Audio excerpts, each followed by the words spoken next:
He's the host with the most. She's the queen on the scene. You're listening to the Todd Newton Show with Maria Todd. ToddNewtonOnline.com is where you can find us. I might post this article that Maria sent, the social habits that people secretly cannot stand.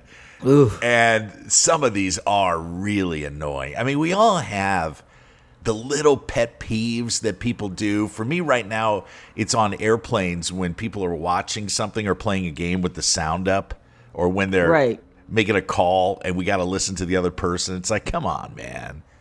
That's not, I mean, luckily. I hate anything that people do that where you're acting like you're the only person in the world that's doing it. Exactly right.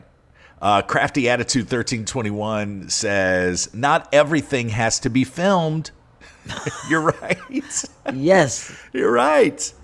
Oil 8524. What's up, Oil? Haven't heard from you in a while.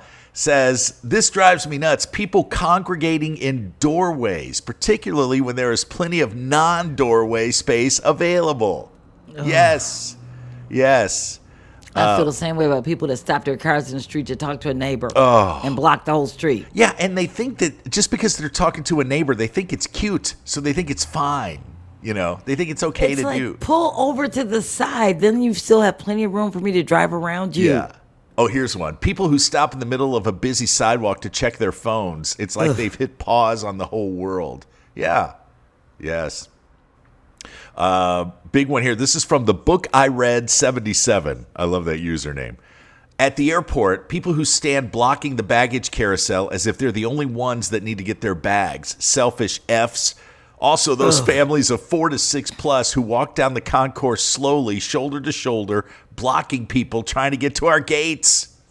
Seen them all. Yeah. She says, I've learned that there are 2 types of people in the world. Those who take only as much as they need and those who take as much as they can. That's a great way to... Yep. Good boy for you says being late every time. Yeah, some people write that into their... It's like it's in their bio that they're going to be late. And if they say, sorry, I'm always late. If they say that, they think that they can just always be late. Oof. Come on. Sorry, I was that person at one time in my life. You're always on time, my love. Don't you worry. I'm on time for work. That's the only thing I was on time for. Because it was like, they're paying me to be on time. Yeah. You people. Yeah. Let's see. Lush Stellar 47. People who talk loudly on speakerphone in public places. I'm with you. Ugh. I hate that at the grocery store. Just get the damn ham. Yeah. Another one, FaceTiming in public. Kind of the same thing. Everybody thinks that if they're speaking to a child or a grandchild or a niece or nephew, that we're all gonna think it's cute. I don't want to hear about your doggone gallbladder surgery. No, we definitely don't want to hear about that. No. Being expected to be constantly available via social, chat, text, and call at any and all hours. If you try to opt out, you're seen as weird or antisocial. Very interesting. And what do we got? These are playing bad music on your speakerphone. Being on your phone while having an in-person conversation with someone. Yes. If that person is so important, they should be sitting here instead of me. Right. Yeah, let me go home. I don't even really want to be here anyway. Right. I'm happy to go. There was one more that I was going to try. Oh, here's one. And we see this all the time. And I got to admit, I'm an enabler a little bit with this one because I watch these videos. Filming at a concert. You're watching the show. Nothing looks dumber than when you're standing still, cell phone in the air, trying to hold it steady while filming a band. I'm sorry, but when you can watch it later, you know it's going to be garbage. Watch it right now. That's a good one. You paid for the ticket. You got the babysitter. You got the outfit on. You drove to the venue. You parked and paid that exorbitant fee. Yeah. You go in the venue. You paid God knows how much for the ticket. And you're going to spend the whole concert filming it? You know they got people that do that. These 2 are just getting started. All I see is you. Hang tight for more of the Todd Newton Show with Maria Todd.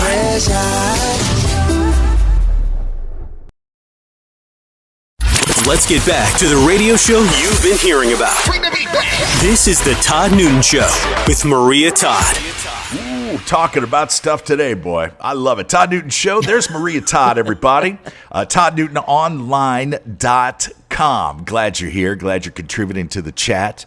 Yeah, we've got answers for you. Oh, we do. Yeah, we could solve all the world's problems, man. Right here. We could do it right here. Forget those, the Republican National Convention and the Democratic National. We don't need 6-7 hour events with speaker after speaker. Maria and I have all the answers right here. That's Right it. here. Rescue your animal. Don't shop from a breeder.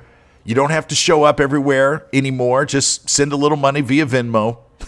And make sure that your pizza is legit. Yeah, make sure you're ordered from a legit pizza place. God bless Dave Portnoy.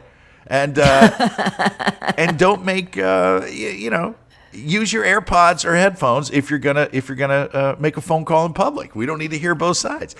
That pretty much should take you through life. I was scrolling TikTok here, and a bunch of people, I guess this is kind of a discussion trend right now. People were talking about things that they wish hotels provided. And as a guy who spends almost as much time in Marriott's and Hilton's as I do in my own casa here, I don't disagree. One of the things that somebody suggested here is hotels offer TVs that are already signed into streaming services. And I'm all about this because when I check into a hotel, I've been watching Presumed Innocent on Apple Plus. Right. That Jake Gyllenhaal. Have you seen that yet? I know I mentioned this last week, but if you... I'm waiting till when I can just binge it all in a weekend. It's 8 episodes. Extraordinary. Written by David E. Kelley, who's probably one of the best television writers around from Boston Legal and The Practice and Chicago Hope. Absolutely extraordinary, Presumed Innocent. But yeah, when you check it, they all have Netflix and some of them have Hulu where you can sign into your own accounts, but you have to do it on the remote, which takes a long time. If they were just signed into a Marriott Netflix account, so we could just watch. And I think it would be smart for Netflix to allow that because people that don't have Netflix, if they're in a hotel that does, maybe they're seeing the benefits of it. Kind of like, remember when LG, that TV brand, just started outfitting every hotel in the world with LG TVs? LG, life's good. Life's good. And people are like, hey, you know what? These are pretty decent TVs. I bought one at my house. Yeah. Someone said it'd be great if a hotel could provide a no-fee digital way to tip housekeepers, room service providers, luggage handlers. Maria had a great point. Nobody's carrying cash anymore. And people at hotels are probably getting the butt into that. So I leave a little bit of change for the housekeeper when I check out. A couple bucks a day for every day I've been there. I always do because my mom did. My grandmother used to be a maid way back in the day, so I always have a soft spot for those people. I know they're doing a lot of work that they're not getting paid for. Yeah. And plus, I always, take the spare roll of toilet paper when I check out. I've told you that, right? And Al always takes a towel. Yeah. I always take that spare roll of toilet paper. The cabinet underneath my sink filled. I haven't bought toilet paper since Clinton was in office. Oh my God. Man. Yeah. Another one says, I would love for hotels to put signs on the inside of elevator doors that remind guests to be quiet as they head to their room. Because, yes, even at noon or 6 p.m., there are people trying to sleep in a hotel. Yeah, they always have the quiet hours posted.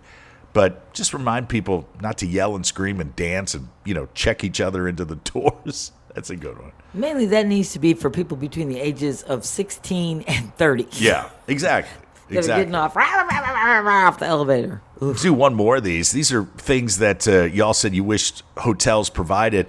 This is actually a good one. This person said, I worked for Marriott for 13 years. Why don't we just go ahead and make checkout later? Like 1 p.m. instead of 11 p.m. That way, or 11 a.m. That way people don't have to ask for it every day. Yeah. Right. I get it. You're giving the housekeeping staff more time to get all the rooms cleaned. But yeah, maybe you move check-in to 4 p.m. instead of 3 p.m. and you let people stay till noon or 1. A lot of people aren't going to do it anyway, but give them the option. Right. And usually that would be during a week, you wouldn't even need late checkouts because people are trying to get out and go to meetings and do stuff. But on the weekend, Don't make people get up at like 7 o'clock in the morning so they can get checked out. It is kind of bogus. You're paying, $150, $200 for a room. You can't get there till 4 in the afternoon. You have to be out by 10 or 11. You're not even getting the full 24 hours, man. It's like, come on, man. Well, thank you for sharing these. I agree with all these things that we wish hotels provided. Want more Todd and Maria? Connect with the show. Turn it up. By visiting ToddNewtonOnline.com.